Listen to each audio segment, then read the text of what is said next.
একটা সময় ছিল যখন এই কলকাতা শহরটি তিনটি গ্রাম নিয়ে বিস্তৃত ছিল। গ্রামগুলি হলো সুতানুটি, গোবিন্দপুর আর কলকাতা। সেই সময় গঙ্গার ধার ছিল সবুজে মোড়া, নদীর ঘাটে ভিড়ত নৌকো, ব্যবসা বাণিজ্যে ছোটখাটো আড্ডা বসত। কিন্তু 1690 সালে ব্রিটিশ ব্যবসায়ী জব চার্ক যখন এখানে আসেন, তখন থেকে শুরু হয় এক নতুন অধ্যায়। ইস্ট ইন্ডিয়া কোম্পানির এই তিনটি গ্রাম, সুতানুটি যেখানে ছিল তাঁতীয় ব্যবসায়ীরা, গোবিন্দপুর যেখানে থাকতো ব্রাহ্মণ ও জমিদারদের বসত, আর কলকাতায় ছিল মাটির ঘর, এখানে বসতি নিয়ে বসবাস করত সাধারণ মানুষ। এই তিনটিকে একত্রে গড়ে তোলা হয় নতুন একটি শহর, নাম দেওয়া হয় কলকাতা, আজকের কলকাতা। ধীরে ধীরে নদীর ঘাটে তৈরি হয় বাণিজ্যিক ঘাঁটি, গড়ে ওঠে দুর্গ fort William.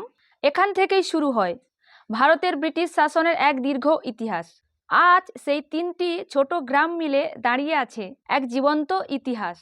Kolkata, city of joy, সাংস্কৃতিক ও শিল্প এবং ঐতিহ্যের এক অনন্য প্রতীক।